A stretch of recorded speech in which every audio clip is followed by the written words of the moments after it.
Wars and rumors of wars are not a new concept in the history of mankind. Ever since the ancient times, nations, communities have always fought, sometimes won, sometimes lost. In the valley of Edel stands a giant of a man, 5 feet tall, a man who could surprise Sultan Qasim, the current Turkish farmer who is the holder of the Guinness World Records tallest man known in the world.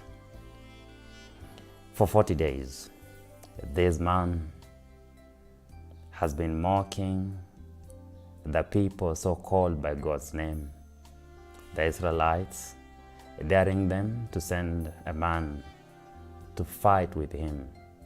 If he defeats the man, then the Philistines become the subjects of the Israelites. And if the man defeats him, then the Israelites become the subjects of the Philistines. On the other side of the sphere, a young man, a shepherd for that matter, his name David, obedient enough, has been commissioned by his father to take food to his not so friendly brothers and check on the welfare at the battleground. The young man gets to the battle zone and he is met with a strange, blasphemous, thunderous voice of a man whom he later discovers is an uncircumcised Philistine. David, a man who is used to fighting bears to save the sheep while at the grazing grounds, decides to swing into action. And you know what he does? It is the subject for our meditation this morning. Lessons from a faith that beats human logic. David, a man inexperienced in battle, a man who has never worn the heavy helmets, held the shields of battle, yet on this day, because someone, an enemy of the Most High, has blasphemed the name of God, he is ready when no other Israelite man wants to get into the battleground, into the valley and defend the name of the Most High. He's ready to take action. He meets opposition from his brother, his elder brother for that matter, Eliab. He meets opposition from the king himself. And ultimately, he meets opposition from the enemy himself. Welcome. Let us dissect these few lessons that can help us to grow our faith in God. Always be alert of your environment and your situation. It was okay for David to deliver the food, quickly check on his brothers and go back home. But even as he approached the battle zone, he kept his ears alert. He heard, and then he saw the kind of mockery that was being advanced by the uncircumcised Philistine to God's people. And then he did not keep silent. He spoke. Some of us, when bad things are happening, because we deem ourselves insignificant, we don't speak. But we must speak. What happens when we speak?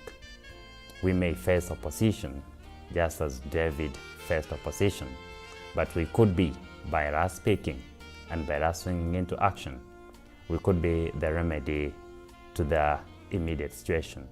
Imagine what could have happened if perhaps David could have decided to keep silent. The Israelites maybe could have been defeated by their enemies, because this was not the first time that the Philistines had defeated them. Already they had conquered several regions of the Israelite kingdom, and this could have been a normal day for them to lose. But he chose to speak. When we see situations and things rolling about and happening in church that we think by listening and seeing do not go well with our faith, it could be our moment to speak.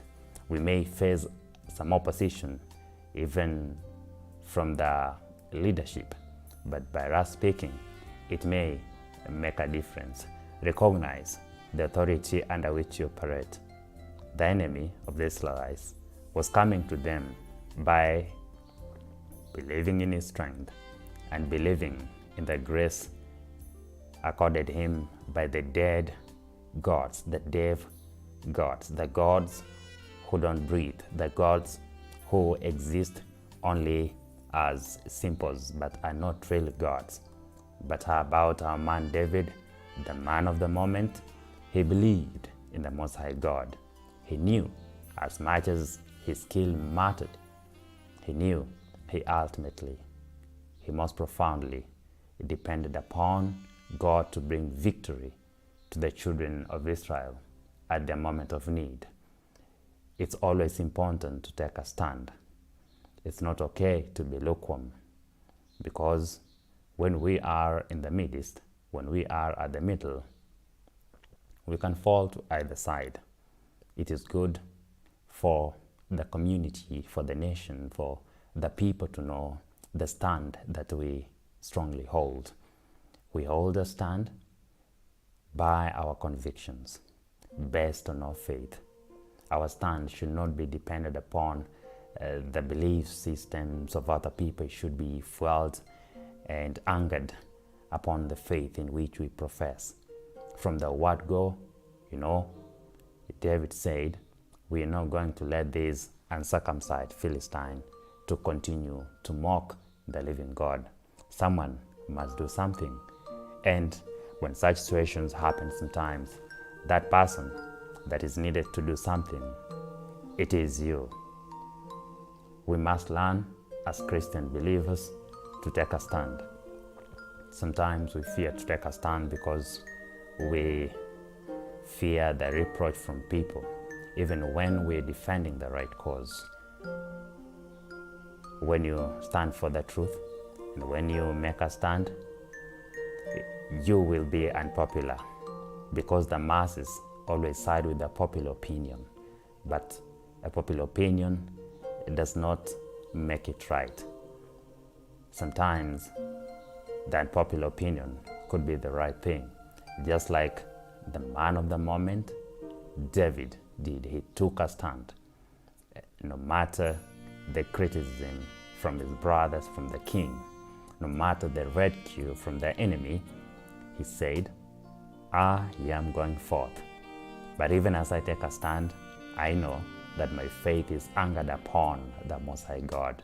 You will be amazed by David's prayer. You can check that in the book of 1 Samuel, chapter 17, from verse 1 to around verse 25. A very interesting account of how God services and comes through for his people by unexpected means, using unexpected people. It should not therefore surprise you that sometimes the way God works and comes through for his people beats human logic. Speaking as a matter of the truth, as a matter of fact, even from a military standpoint, any military general could tell you that it is not possible to allow someone who has not been in the battleground, somebody who has not undergone a training, to fight, to confront the enemy, because inexperienced fight equals to disaster. You want to know the formula for disaster? In every battle, bring the newbies, put them at the front line, you're sure to lose the battle. This is the faith that beats human logic. As we dissect further the lessons from this experience, confidence builds over time. Nobody's born and has 100% confidence. The confidence that David had to face the enemy, as much as it depended upon God, he had his experience as a shepherd. In more than one account, he could face the bear and the lion and save the perishing sheep right from the mouths of these monsters. Confidence is built over time. Do not underestimate yourself. Do not underestimate anyone. It's another important lesson for us from this faith that beats human logic, as exercised by the one David. He was underestimated by everyone other than himself and God. But what amazes me, and the point of interest, is you're the one who knows your abilities. You're the one who knows the strength of your faith in the God you believe in. Nobody may believe in you when you're about to take a leap of faith, but afterward, everyone will be more than ready to celebrate with you the victories won. Do not forget the victories in the past where and when God has fought for you. I have never read of any battle that God has ever fought for his people and his people lost. David remembered how God had fought for him, had enabled him to fight and win battles in the jungle. And he believed that the same God will still make provisions. Do not forget the experiences that God has brought you through. God has fought for you and given you victory in the past. The same way he has done that even today, that same God can fight the battles no matter how big and deliver victory to you. Make use of what you have. Make use of the provisions, the current provisions God has given you.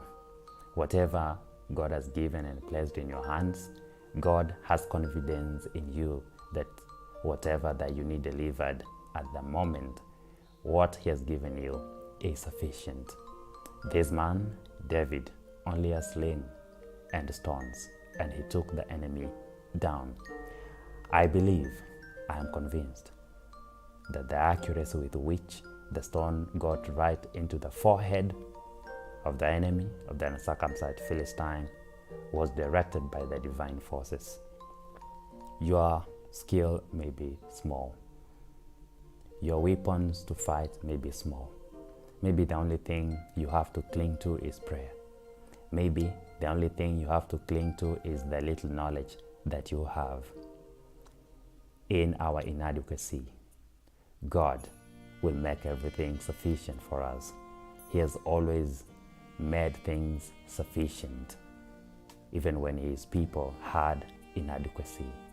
In our inadequacy, God will come through for us. He'll make things sufficient for us so that we'll recognize that this is the Lord is doing, and glory will not be unto us, but glory will be unto the Most High God. And lastly, faith in the living God. Now, faith is the substance of things hoped for, the evidence of things not seen. But without faith, it's impossible to please him. For he that comes to God must believe that he is, and that he is a rewarder of them that diligently seek him. But then faith without action is dead. No matter how much David could have believed in God, if he didn't make the move, it could have serviced nothing. As much as we profess our faith, we must make that step and put in the action. Let us continue to do all that is humanly possible and leave the rest unto God's hands. I hope that as you face the day today, all will be well with you. I hope that you'll join me as we continue to exercise the faith we profess. Let us be true. Let us be a true testimony of faith that beats human logic. It always does not have to make sense. Before God, anything is possible. Continue believing, continue exercising your faith. Until next time, peace. We are gone.